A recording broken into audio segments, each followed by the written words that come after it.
Hey, good evening, everyone. I'm so glad that you could make your way here and that you found us. Oh, Zoom, you try and trick us at every turn. Anyway, thank you for finding your way to us tonight. My name is Nicole Wallack, and this is Writing Inside and Outside the Academy. And I want to thank Beth Samea from the School of Professional Studies for helping us to put on this series, which we've been doing all fall. The first two of our events, Writing Inside and Outside the Humanities and Writing Inside and Outside the Social Sciences, are now available on YouTube. And so we'll put the link to that for folks. We'll get started in just a moment with our special guest for tonight. It's Professor Cindy Lott. And before we do that, I would want to tell you a few features of how this evening's event is going to go so that you know what we're doing. I want to tell you a little bit of context around this event and why we're holding it in the first place. And then we'll get right into our conversation. So first of all, you should know that in addition to being on Zoom, this event is being recorded, and that means that you'll have access to it from whenever you want. That also means that when we get to the end of our event this time, that's in about 40 minutes in, we will be doing a full hour-long event. You will be invited to offer questions and comments to our guests and to the group. And we'll ask you to put those to the attention of Beth Samea Q&A. That's not her last name. That's just the one we're using for now.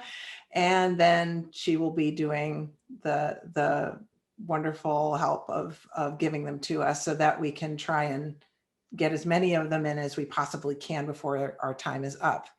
When we do call on you, I'm going to ask if it's feasible and you're in a place where it's possible to do it, if you would turn your camera on to ask your own question in your own voice. It's very powerful to have that directly from you and not moderated by us, if possible. If that's not something that you wish to do or is available to you, you can also just let us know and we'll ask it for you.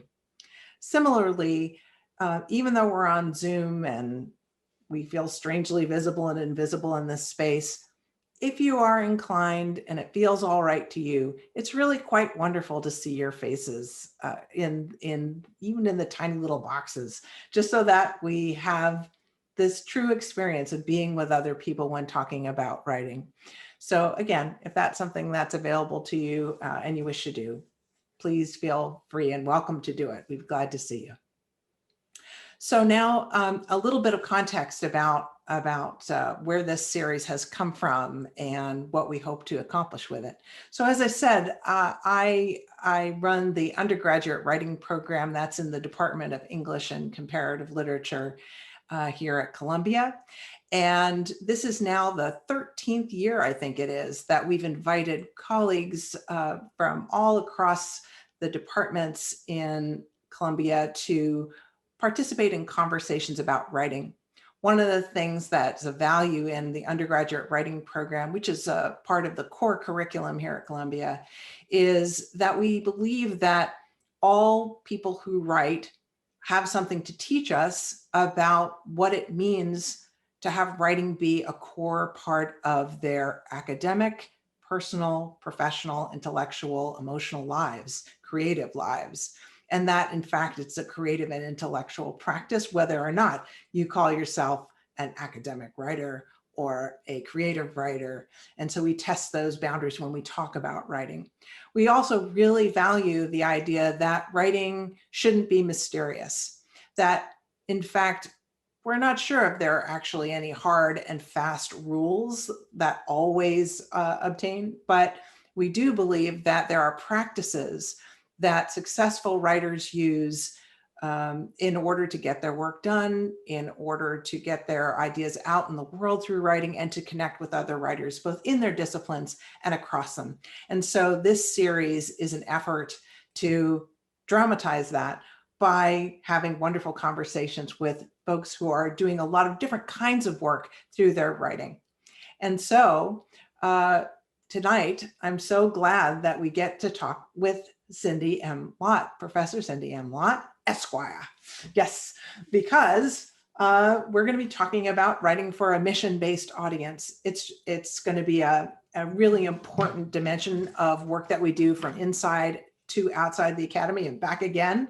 And I'm excited to have us talk with her about it. So just a little about Professor Lott before we get to start asking questions. Cindy M. Lott Esquire is Associate Professor of Professional Practice and directs nonprofit management programs at the School of Professional Studies, where she teaches several courses addressing governance, ethics, management, and the relationship of the nonprofit sector and government. Prior to her current position, she served as Executive Director and Senior Counsel to the National State Attorneys General Program at Columbia Law School. As you will hear today, her career has been notable for its variety, spanning law, policy, nonprofits, government, and work in politics. Professor Lott is a senior fellow at the Center on Nonprofits and Philanthropy at the Urban Institute, where she develops and moderates a series of national convenings on state and federal regulation of the charitable sector. So I'm glad we get to turn the tables on you tonight. She was an inaugural policy fellow at Independent Sector, the largest membership organization for the nonprofit sector in the world. Professor Lott speaks frequently at national conferences in the areas of philanthropic and nonprofit state regulation, compliance, management, and governance.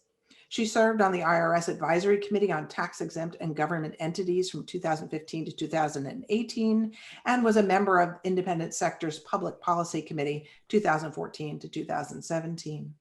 She served as chief counsel to the 2004 Democratic National Convention in Boston and deputy counsel to the 2000 Democratic National Convention in Los Angeles. We will hear more about the trajectory of her life as a writer and as a scholar, but I was very happy to learn that Professor Lott began an intellectual life as a comparative literature major, woo, as an undergrad before she turned her attention to the law. I'm so honored that she's agreed to join us today and reflect on how all these ways of working in the world have shaped and been shaped by writing. Please join me, however you can do it, in welcoming Professor Cindy M. Lott. I'm going to applaud. You may do so also.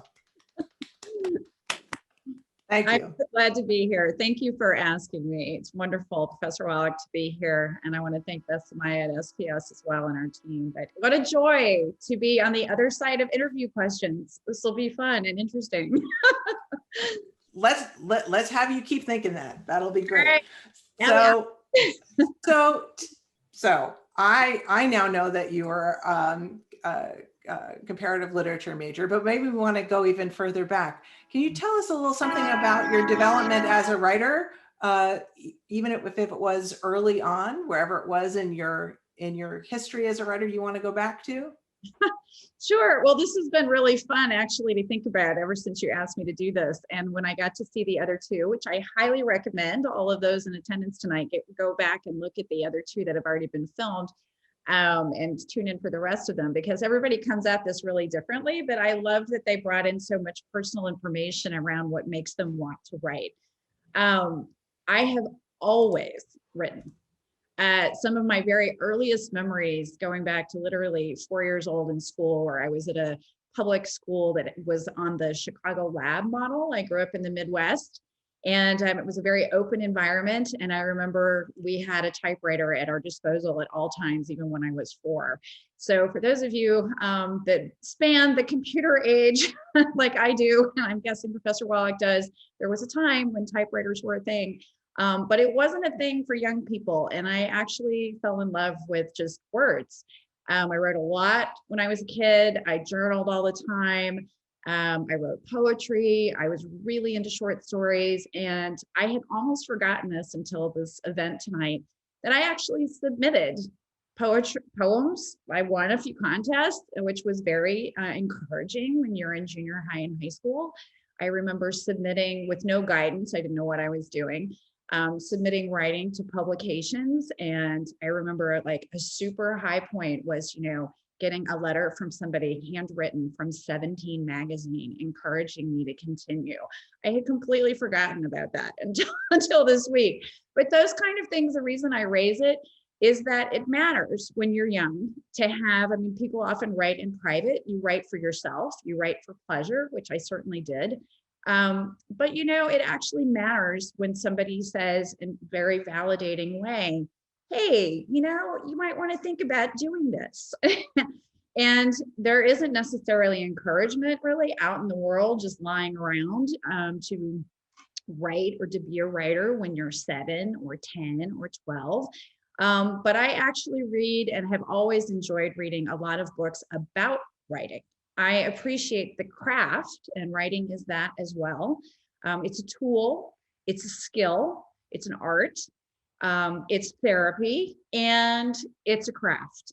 And any writer, and I know some very actual famous writers will tell you, writing is both the most, you know, transporting pleasure in the world, and it's one of the most painful things you can do also. So you should never feel, if you're starting out or you're not sure what to do about your writing, if it's problematic, if you have issues with it, just know you're in with the best of the best when that happens. And one of the tricks is to kind of figure out how you get past not just the typical writer's block, but truly thinking about how to gin yourself up for being confident in your writing. And nothing helps confidence than success. And then finding people, mentors, and colleagues that will help you when you're trying to figure out how to stay on deadline or how to brainstorm ideas or just to get creative. So I thought that I might be a creative writer. I looked at schools, undergrad, that I thought could do that for me, but and with me. But financial circumstances were what they were for me. And I wound up going to a really good school that was a state school, but had an amazing comparative literature program. It's quite known. And I fell into that, but very specifically, and I think one of the themes of this series, as I understand it, as Professor Wallack told me, this really is very much around interdisciplinary. And at a very young age, I realized that I really enjoyed learning about a lot of things almost at once. And that has been played again and again in my career. So when I went to undergrad, I picked Comp Lit, as we say in the biz, but I did interrelationship of the arts. And I studied arts and language and played in a music school. And I did a lot of different things that were still, they were in already that this was going to be a synthetic process for me. I could never have given it that word at the time, but now I look back and think that's what it was. And when I went to law school, I did decide to go to law school in part because I really appreciated writing. I had thought about a PhD program in literature, and I thought I wanted to teach. But I really also have a very pragmatic streak about me. And I wanted to be able to make a living. I wanted to be able to actually do something that I love, that I thought would make a difference also in my community. And that's been a driver for me. I was raised in a family that's pretty mission driven and very much volunteerism is part of it. I'm from parents of educators. And I really thought I was going to go a different way here in the law, but I was very interested in policy. Who knew that when you go to law school, you don't actually talk a lot about policy? That was something that I had to come to a realization and realize that I was going to have to figure that out on my own. And I loved law school, unlike a lot of people who could just kind of get through it. But the thing that I loved about it was that virtually, and I would say this even of my undergraduate degree, I had probably 3 classes in all of my undergrad, maybe 5, that I took an exam. I took constantly classes that I would write in. And I think it's really important when you're an undergraduate to do that. It's a little bit when you first start out in a career, I always say the first 5 years are finding out what you don't like and what you're not particularly suited for. Undergraduate years are a really good time to find out. I mean, you're all good writers or you wouldn't be at Columbia to begin with. But finding out which types really suit you and how you want to think about writing in your life, I think is an important something that you can actually accomplish as an undergrad. And while I loved research, I really found that I wanted to do something with my writing. And that is still true today. Much of the writing I do is not out there getting published like out, as a book, although I'm working on that too as a professional stretch now. But a lot of the writing that I have done is behind the scenes. And when I went to law school, I really realized that a lot of what we do in law is to talk about precedent, which is a little bit in the news these days with the Supreme Court thinking about this. Yes, it is. But I'm actually much more interested in what comes in the future than looking back. And law informs both, but policy far and away looks ahead. And I found that that was really where my interest was. So from that, I started thinking about where, you know, there are different ways to deploy skill sets, including writing. And I really wanted to write instead of on behalf of clients or, you know, just, you know, issues. I had a very, very nice judicial clerkship. I clerked at a federal appellate court, which is the level below the Supreme Court. And it actually was a really useful exercise for me because we wrote all the time. And I found that, in fact, I did not want to just be in an office research and writing. That actually was the year that I decided not to go take the path immediately into academia. So I want to just pause you here if I can, because we covered a lot of temporal territory already. And so can you just pause here for a moment to help us think about two things maybe that you have had to learn how to do at any two different points in your life as a writer that were hard won for you. So I so appreciate the emphasis you put on, yes, you can be good at it, but it also can be very difficult and painful. And in fact, the kind of work that you might do in law school as a writer might be very different from what one does, or it might have, in fact, surprising relationships with what one has learned to do as a creative writer or in a literature degree. So would you just say, like, just for two examples of things that you really, someone had to teach you and or you had to teach yourself in some manner? Sure. I think it's great to ask that question. And the very first thing is that you have to write when you don't feel like it. And I think that people often believe that, you know, it's a muse that settles on your shoulder and you can sit down and think, oh, I can just do this today. Or if I just set aside this hour and a half, I'll be able to do this. But the reality is that writing is like anything. You have to just do it sometimes. And I think one of the concomitant pieces to that is you have to not be hard on yourself, that when you do writing and it isn't your best work, it is still work that you've accomplished. You'll get something out of it if you just sit down and do it, right? So how did you learn to do that? So what were you doing before you learned that? And then what happened once you did? Yeah, and I think it's a process. I mean, you know, I'm an administrator at Columbia as well as faculty, and I have to say that I still am trying to learn how to do this and fit it into the days that I have. I think I had to, I mean, there's only so many hours and you have a lot of deadlines and you have a lot of priorities and nobody likes to do rushed work. I was never particularly a procrastinator. But one thing I did learn early on is when are the best hours of my day that my mind is clear enough and able to enable good writing. So when are they?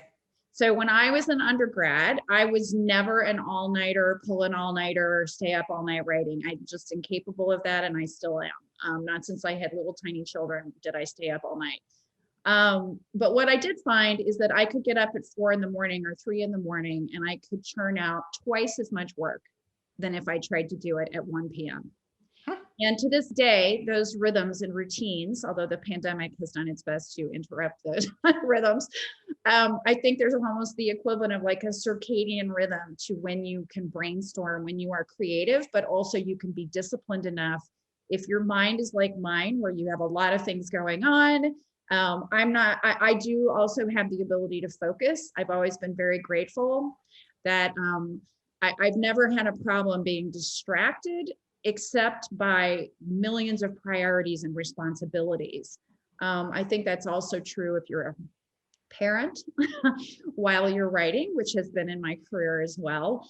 You just have to really learn, some of it's compartmentalization, but some of it is learning your own rhythms and trying to exploit them, frankly. But if it's not that time of day and you're on deadline, you still have to write. And I think journalists really epitomize that, to be honest. I admire that about them. So I can hear that these were things that you kind of found your way towards.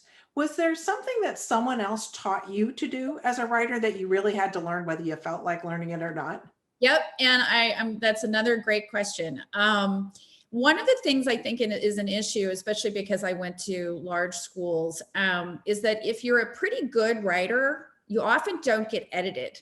You often don't get nearly as much feedback, right? It's like the good paper is the good paper, and you think, but I want to do a better paper. I want to know how I could have done something differently. And I feel like I almost got away with a long time in my undergrad of not having that. I had a few faculty that really, you know, when I would do my honors thesis or something, that truly took a deep dive. But it was not, I got all the way through. I went to Yale Law School. We spent a lot of time writing at Yale.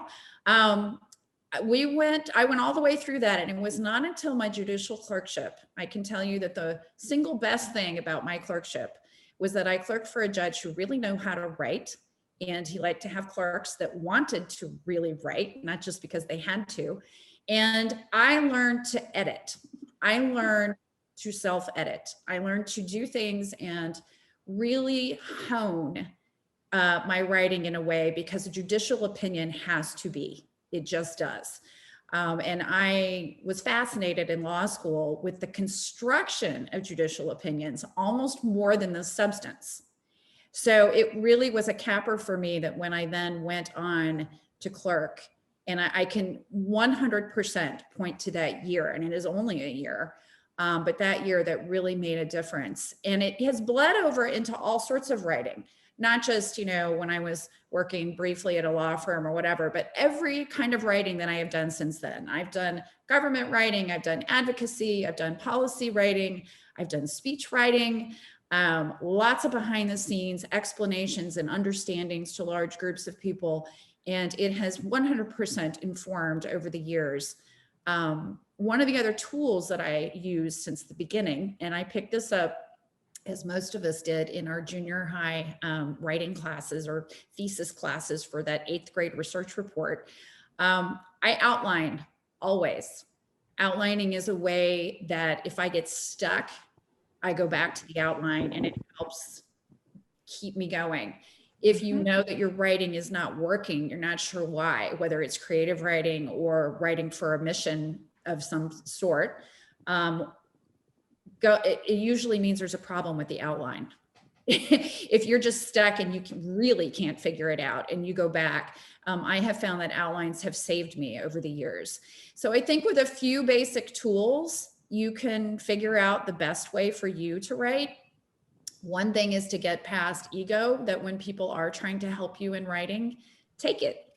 It's a free gift that somebody's helping you with your writing, and it usually has a long tail. It's not just for that project or that paper. You're learning something that if you think big and you pull back that aperture of learning, you will see that you can utilize this good advice across many, many types of writing. At least in my case, I can say that that's been true. That's really wonderful to hear. So I wonder, I can hear two things. I can hear many things. One of the things that I hear is about the importance of being interested in the genres where you're going to be spending a lot of time and really learning what they have to teach us as a kind of way of being in the world, judicial decisions in the Supreme Court that you can't do any other way, you know, that you can't make decisions and write them differently. There's a work that the genre itself is doing for you. And also what you're calling basics is what I call fundamentals. And it's different only in that there's nothing basic about it. In my sense of what writers do over time is not that we return to basics, but like dancers or athletes, that we focus on the fundamentals always in order to sort of retain our strengths and to be able to build on them. I don't know if that sounds like a semantic quibble, but it feels different to me. Yeah, I agree with that. I think that's a great way of looking at it. And it's still true even now. I mean, I was talking to somebody today about new projects, and we go right back to the same issues. What's the outline going to look like? Mm-hmm. You know, last week I was talking to 2 different groups of people about a book proposal, and you know what a book proposal is? It's an outline. Uh-huh. So uh-huh. it's just, you know, it's the fundamentals, as you say, they just show up in different contexts at different times in your career and in different ways and in different means of writing, but they're pretty much always there at base. So let's do this then. You offered us a series of pieces of yours, which we're going to post and let folks take a look at. But I wonder if we could look at them together. And they sort of focus on how is it that we as writers often have a kind of core set of interests that might take really different forms and work across many different kinds of projects and different genres and written to really different publics. The essayist and novelist Andre Aciman wrote many years ago an essay called The Hidden Nerve. And the idea there is that regardless of what we write, we're kind of always writing a version of this like core concern, even if the topics and the focus and the data even that we're using are being pulled from very different places. And so if I could just show folks a little of that from your work, we'll take a look at this. Okay, so first tell us what we're looking at here. Cindy, what are we looking at? Nicole asked me to have an artifact, as it were, although this is an artifact almost in some ways makes me think of the past. And yet this is what my desk looks like every day, except much more of it. So I found that a writing table is really a lovely luxury in life. It's something I kind of go for, but one of the reasons why I put these together, a couple of things. So it is true that ever since law school, I use yellow legal pads to write everything. It stands out. It never gets lost in the shuffle. Yellow is always there, and it means one thing, that's mine. I can be in a room full of other people and the yellow legal pad is mine wherever I am, unless it's in a room full of lawyers. So I've always used blue pen. I love to write longhand. I guess maybe the generation that I'm at, I'm not sure, but I like the tactile sense of writing. I think better when I write longhand. I edit better two ways, which are both represented in this photo. So the first computer I ever had, I started as a Mac lover. I still am. I had one of the first Macs that, like, about 4 years after they started selling them. My very first semester of law school was my first computer, and it was the Mac that was first sold. Ever since then, I have learned how I have a love-hate with all things technology, and I have learned how to use the computer as a tool. It's not an end for me, it's just a tool. And I don't prefer to use it if I don't have to, but my process is that I start outlines and all sorts of things longhand on yellow pads. And then I print far less than I used to, but I do, I will concede, I still print things out, and you can see I still use old school editing methods. When I was very young, when people realized that I like to write, I had Zinsser's on writing and Strunk and White's Elements. They have been on every desk I have ever had since I was probably 8 or 9. And I still swear by them. Probably some students in your classes are familiar with these as well. And then finally, I go to a computer to put final touches, and you can kind of see things. And if you really need to then move whole sections around, I'm a big fan of brainstorming, outlining, writing, and then going back to brainstorming to say what's missing and reorganizing.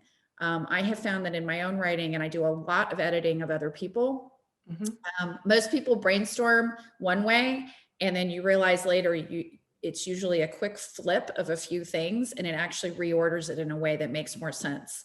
I think people get wedded to the way they think something was at the beginning of a piece, at their peril, and that you should be very open-minded and almost pretend it's not your writing when you go back to edit. And again, that goes back to that very fundamental, important year that I had about really, truly learning to edit. And that means starting it all over if you need to, in terms of a piece and its order. So this is representative. The other thing that this represents in my life, and I usually only carry 2 yellow pads at any given time. One is for my administrative work and one is for my research, is that I commuted for work. I have had a career while I've had 2 children. I did law school, and then I wound up having family. And so I commuted on planes and on trains for years. And long before the pandemic, I've been telecommuting for 15 years and doing back and forth. And I needed a very small office space. So my briefcase has been my office for over 15, 16 years now. And that means a computer, a pad, and if I needed to print something to take, that was it. So I never had the luxury of like a whole office everywhere I would go and every hotel room I'd be in, or every person's place that I was crashing in when I was going to this city or that city for work. Yeah, I had to keep it pretty slim and trim, and it has remained so. It's very interesting. I feel like too, we don't think enough, or though, although maybe this year has given us occasion to do so, to consider the labor of writing and how and where it's situated, and all the other calls on our labor simultaneously: emotional labor, physical labor, intellectual, and other kinds.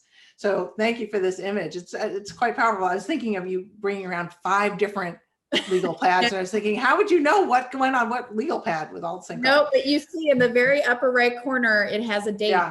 The left hand has my Columbia. Oh, this here. It gets I was always, and the other thing is every one of my laptops has a photo of something on the back, because I was terrified I'd leave it at TSA and everybody's Macs look the same. So, so you did something to it. Identify it through the outside. So yeah. Go ahead. So we're good. The next series of slides, I just want us in the next 10 minutes or so to think about the development of your thinking and the kind of writing that you ended up doing through this series of projects, and to really think about what's the intervention in the world, or what did it give you the opportunity to do, or to be, or to engage in each of these forms. Yeah. And just maybe I think we have like 4 different projects to take a look at that are interrelated. So if you give us the overview, you said I have this is a writing for a mission-based audience. Maybe we should have said this before, but what does that even mean? So what is a mission-based audience? I perhaps know what a mission-based writer might be, but who would a mission-based audience be? So would you speak to that, and then we'll talk across. Sure. And it's the title, I think, of this particular event is Law, Policy, and Nonprofits. I include advocacy in that, and even political work, because speeches certainly are that as well and are reflective.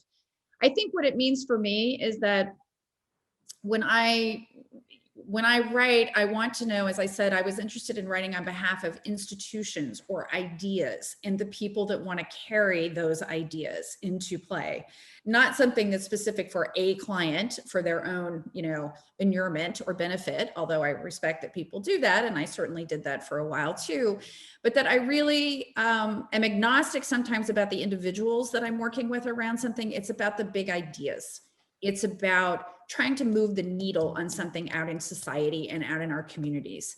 And I have had a very varied career, if you will, but there's always been a thread through it of trying to work with people, with institutions, collaborating on ideas, thinking I love a good debate, discussion. I mean, I would train well as a lawyer for that. It's not just rhetoric, but really trying to get to the nub of what does this mean? And then how do we translate that and become advocates, and then also move it into policy? Those are all very, very specific steps in a process. Mm-hmm. I was just discussing with somebody today an interview that I want to do with a number of people that have been advocating. My world is charitable regulatory policy, as well as state policy, and thinking about how it works in our federalist system with federal policy. And we're trying to help explain to people that have not really engaged in advocacy before and policy from nonprofit and charitable sector, how do you do that? And sometimes, the old saw about if you want to, learn something, teach it. That's true. And also trying to know if you can teach something, and if you can write something, it means that you really have to hone in on whether you yourself get it enough to teach somebody else or to explain it. One thing that I think is interesting, for me at least, about this proposal that's reflective, and again, these 4 documents that you're about to show are all the same subject matter. This is how I decided to approach this evening. All of them are trying to explore what we don't know and why we don't know it, and how we can remedy that situation, about how we regulate our charitable system in this country, which is a very old system, but in my opinion, in many ways has become what I call encumbered or barnacled. We've just kind of added over the years, over the many hundreds of years, and we haven't stepped back and really looked to see if it works with the situation we're in now, societally and also globally. So what happened is that when I was at the law school, I was the executive director, and I was the legal counsel, and I started this project on charitable regulation. And I went looking for some data, and I couldn't find it. And I would say that this is instructive, perhaps, to some students who are thinking about it. I had never done this type of research before, but the reality was I finally figured out that if I was ever going to find this data, I was going to have to do it on my own. And so I went and I looked for a partner who knew how to do surveying, which was not something I'd ever really, there are people that specialize in this. And so I said, one of the things in my career, and I guess I will also mention this as well, is that when you do interdisciplinary work, it is not always obvious what path to take career-wise. Certainly in the law, you are driven to specializations. And I was never enamored with that. I loved litigation, I loved the writing, I loved appellate, I loved the courtroom stuff. And I was almost agnostic about some of the topics, right? Mm-hmm. When you finally decide there's something you're really wanting to know about and nobody else has done it, that might be the thing that you now enter into. And it may not be clear. Is it law? Is it policy? Is it political? Is it advocacy? Is it nonprofits? What is it? So we put together a proposal. We got some of the money, not nearly as much as we'd asked, but I had been raising money for some time for things. And it enabled us to then do this big research project. And it took about 3 years to do this huge survey and to write up everything. And instead of it just being a data-driven report, which is what a lot of people do that work with data, and I understand that, part of what I said, I would only engage in this and lead it if we actually wrote for a lay audience to help people understand why we were trying to do this. Which is not the same as what you see in a lot of academic journals. It's kind of assumed that you're already at some level, or why would you be reading the journal, right? Mm-hmm. And this is different. I often think that I write for journalists who, not unlike litigators, have to go in and learn a subject matter very, very quickly and put it into a framework that they can then write up and really talk about why it's relevant. And so the first part of this report is actually quite readable, in my opinion, and in others, because it's a primer before you ever even get into any of the data, et cetera, which was ostensibly the main reason for doing this research report. So this is for a couple of different audiences, but all of whom are trying to say, what could we be doing better in this sector? And is it true that, am I hearing you correctly to say that you wrote it with the primer component, not because that's a requirement of this kind of piece, right, but because of the way you wanted people to use what you were giving them through the writing? Is that right? It is, and in fact, I had to fight for it. You had to fight for it. I had to say, this is not just for people who are already in our sector or who already do work in this sector. I want this to be something that people can read. And again, I think of it as policymakers who aren't all thinking about this particular charitable sector or nonprofit sector. Right. They're people, they have a lot of information coming in. I wanted their staffers to have something that they could easily understand and make a setup. I'm big on frameworks and analytical frameworks. I like to give those to people as tools so that they're elastic enough that when they get new information later or the data changes, they have a framework to put it inside. And so that was the primer that I wanted entrenched there before we got to data. Then I was asked to do a book chapter. And this is a book that's come out in several editions at this point through authors from the Urban Institute, where I'm a senior fellow. And I worked with someone who's a guru in my field. There are only a few people that really have focused on this stuff. And this is absolutely mostly for lawyers and for people already in the field that have a baseline understanding of what we're talking about, or why would you ever really be reading this, right? And I understood that. So this document has a lot more of its legal citations, and this is written with someone who also had been a practitioner, but she had mostly been at Harvard for years. So that was a very different kind of public Very that different we're going audience. to be able to read it. Yep. Now, I'm moving us along because I want to make sure we have plenty of time for conversation and questions in just a minute. So will you just tell us a little bit about this interview and how it is and it isn't an interview per se? Right. So this interview and tonight's interview are the only times I've ever had to be interviewed for something. But this piece was written for Nonprofit Quarterly, which is read by a lot of people in our field. So it is a trade publication, if you will, on that front. But it is 100% for non-lawyers. It is to help people understand why it's important that we don't think about regulation or infrastructure very much in our sector, in fact, in many sectors. But that it's really important. We need to pay attention to it, and here's why. And so what we did is that she tape recorded an interview, but then she sent me the transcript, and I basically wrote the interview. She was like, this is your field, this piece, not so much mine. And so it's a very, shall we say, heavily edited, if you will, but it's based on a transcript of an interview that I then took and ran with and augmented in places that I thought I had either been less clear or that needed something else. But this is a very different audience, but on the same subject matter in the sense of trying to promote relevance to a community that is trying to understand how they should be changing. And I think that's really a big piece of why I say mission-based audience. Lots of people have an interest in whatever work that you want to do. If you're passionate about something and the work you are doing, one of the things you need to do as a writer is find your audiences and figure out what moves them, because it's a communication tool like anything, and you need to figure out, how do I dovetail their interests and where I want to go with this so that there's relevance. That seems so important.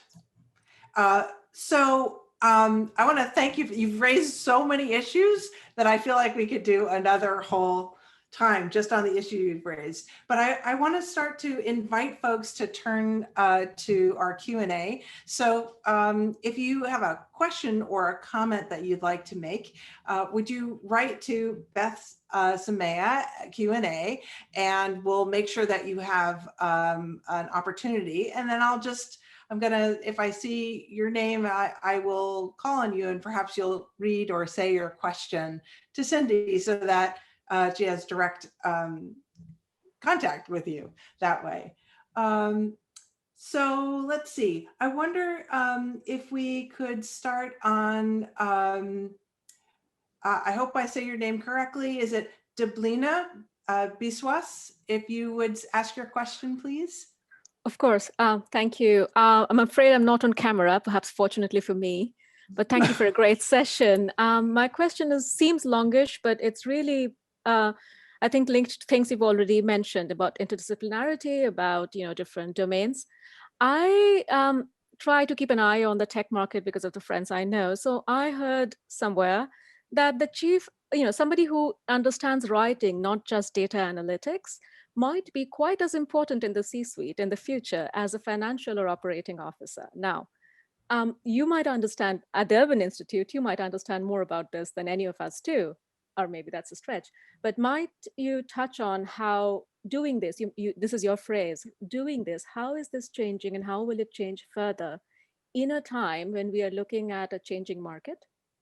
Which means different domains change, how they use technology, civil society, discourse, public sphere, all of that, and what the audience might want. And the reason I bring what the audience might want in is because I've switched from a very straight literary track, I was in training to be an academic, to the nonprofit domain, where I've struggled with convincing the leaders of the organizations I've been with that there is a way you need to consider, not necessarily accept, that what you're saying, even if it's about justice or a good cause, might come across differently. And I struggled through grants, giving and grants, receiving, all that sort of thing. You understand what I'm talking about. But I just wondered if you had something to say that pertains both to what you've said before, writing to and writing for, but also pulling information from different places, being a cross-disciplinary writer on critical issues. And I think for me, per se, being a native speaker, quote unquote.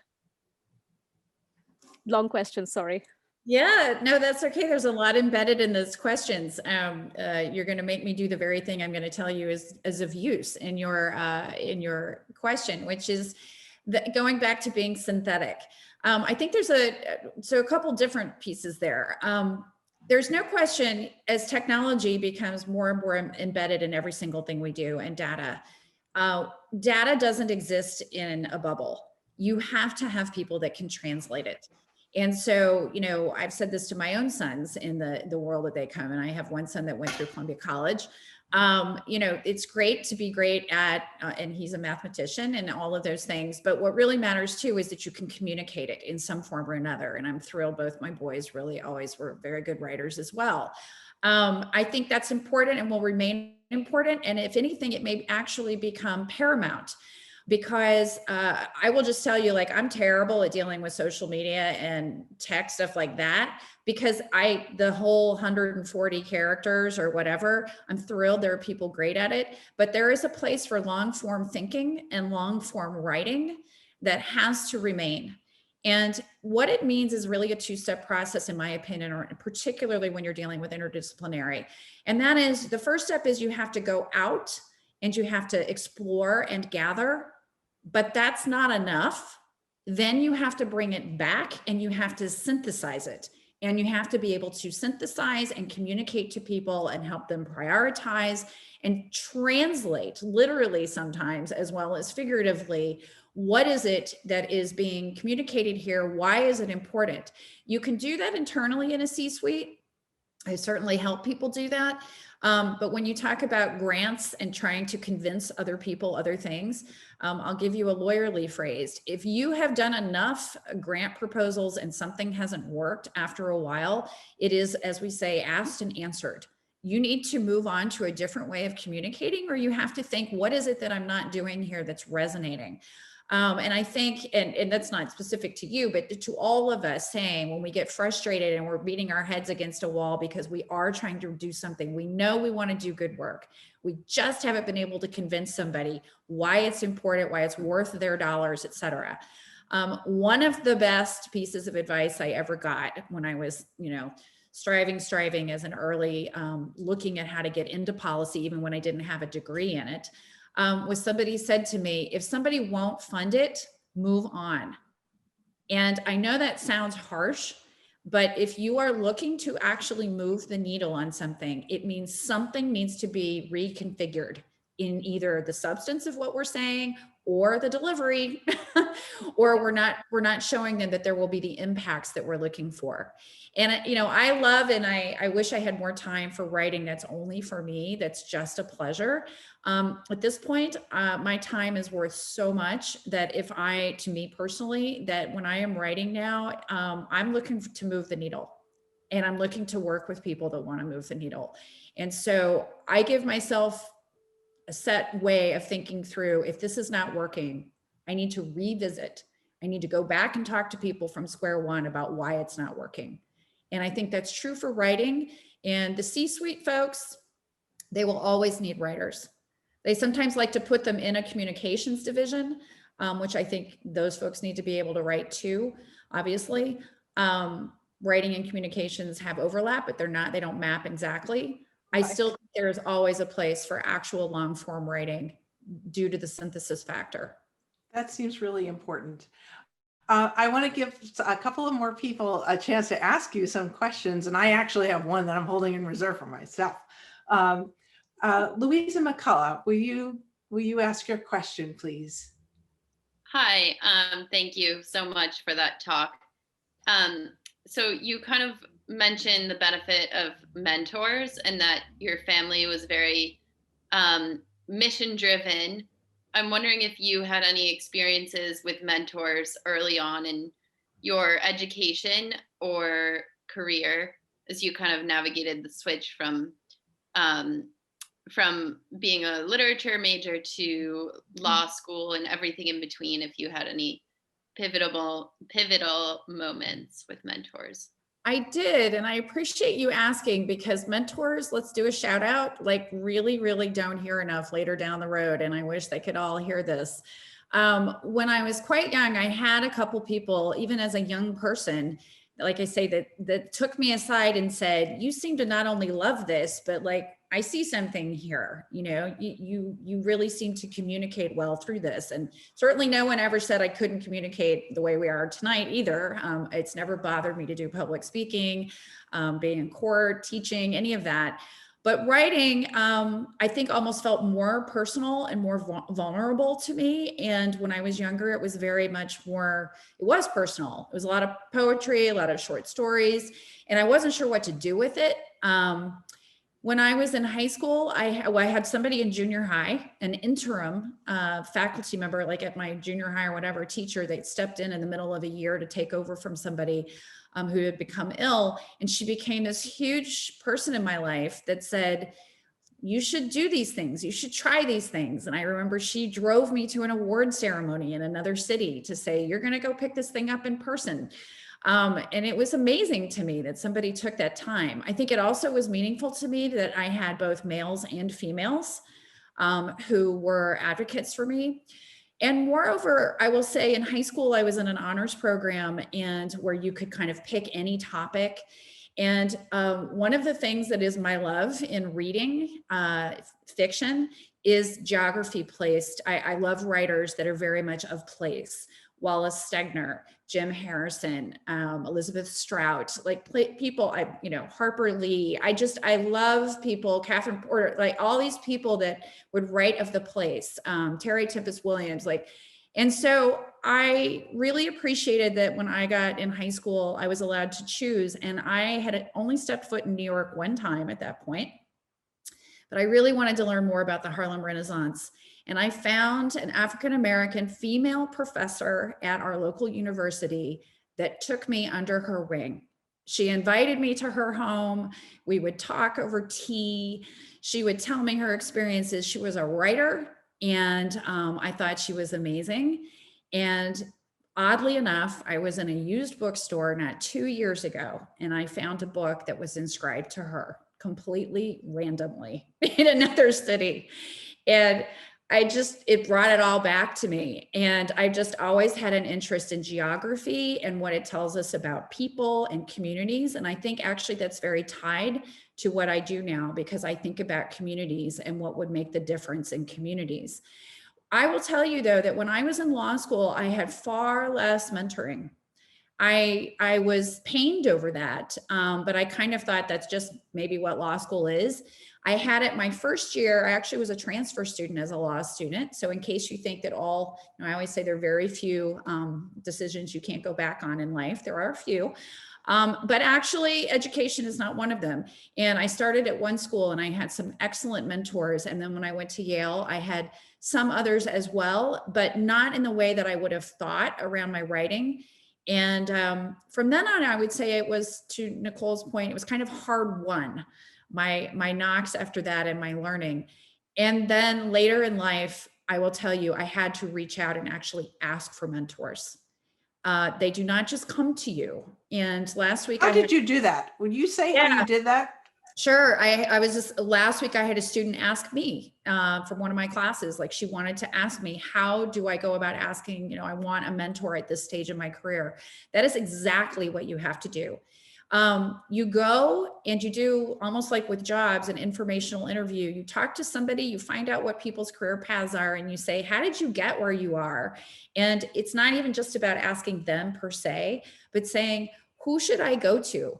One of the things that you can do is look at professional associations, look at writing circles, look at other things that may be in your community or now online. The world is your oyster. And see who else is similarly situated or was 10 or 15 years ago. That's really the key in some ways. Support is one thing, but finding a mentor who can actually talk to you and say, here's some pitfalls.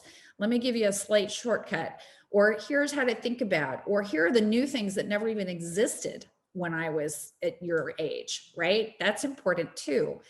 I've had incredible men in my life that also were encouraging and supportive. I think it's really important to reach, as I say, across cultural divides, across race, ethnicity, across gender. You find good advice where you find it, and you ask for it.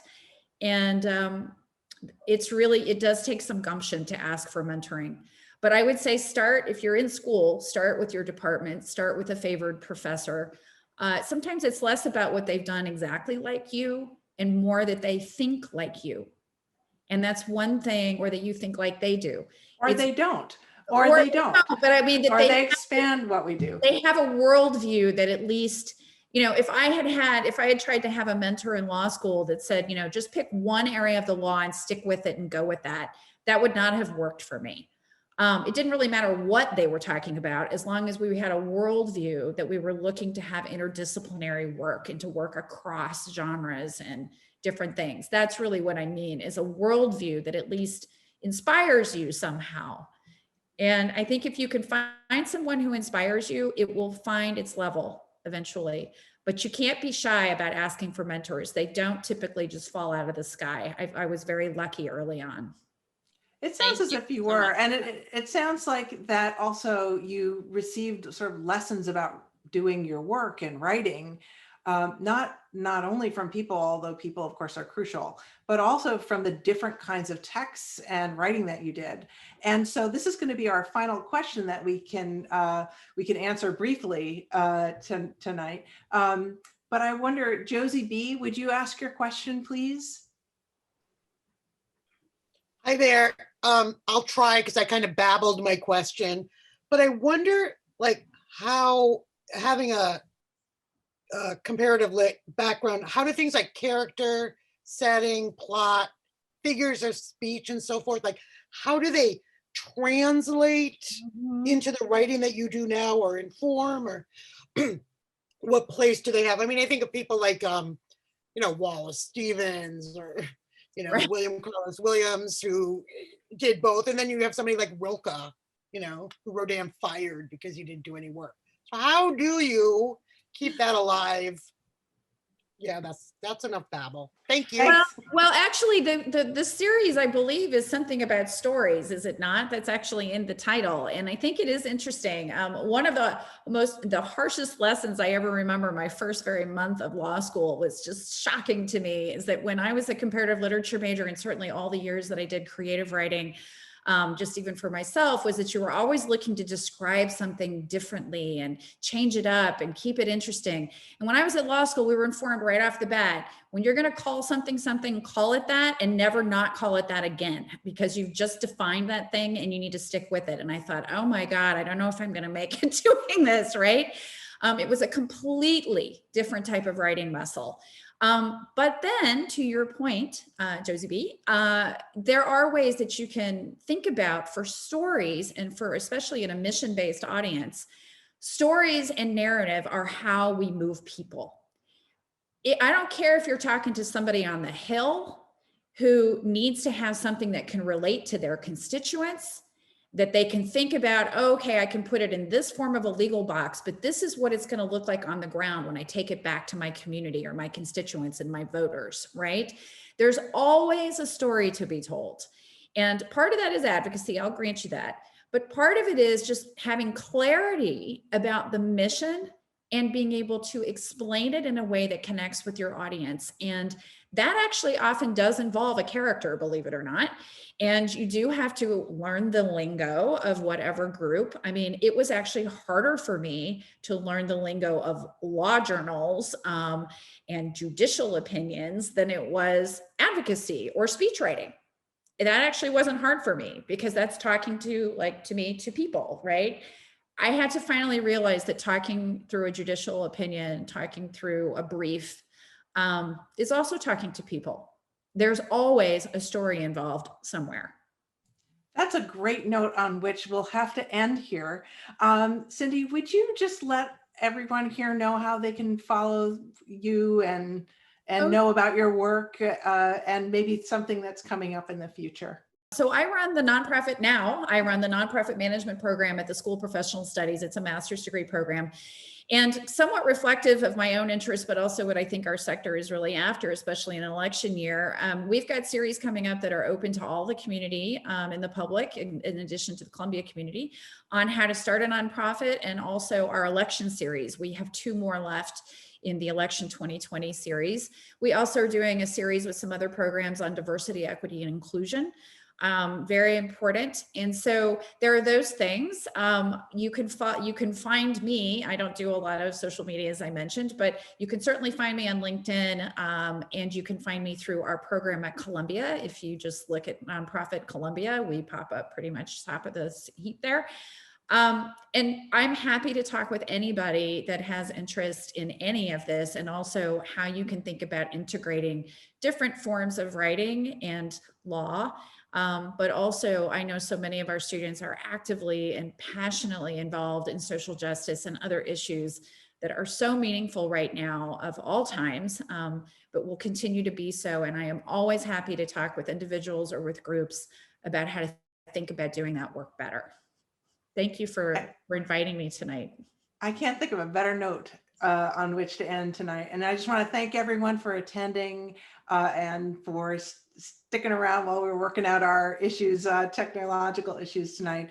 And thank you, Professor Cindy Lott, for a really illuminating conversation about these many ways and places and spaces that writing occupies for you and for us. And so before we go, just signal however you can nicely signal your appreciation for Professor Lott. I will do so by clapping, and you may wish to do so as well.